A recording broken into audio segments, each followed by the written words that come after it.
Rafael, você tá preso por receptação. Vestiu roupa de mulher pra tentar fugir da polícia. Não tô preso, né? Só vim cá pra ser ouvido. Tá detido, né? É. Você tá vestido assim com essa roupa, com sandalinha roxa, uma calça preta leg, uma blusinha de babado, até usando um briquinho, pra quê? Era pra ver se vocês não me viam, né? Mas não adiantou. E você teve coragem de andar na cidade vestido desse jeito? Eu tive, o que tem? E é a primeira vez que você usa esse tipo de roupa? É.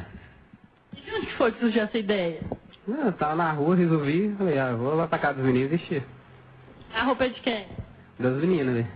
Dos seus amigos? Isso. Agora o brinquinho, você já tinha ou furou a orelha também pra aperfeiçoar mais o disfarce? Já tinha. Olha que você vai levar gosto, tomar gosto pelo negócio, não? Tem jeito não, viu?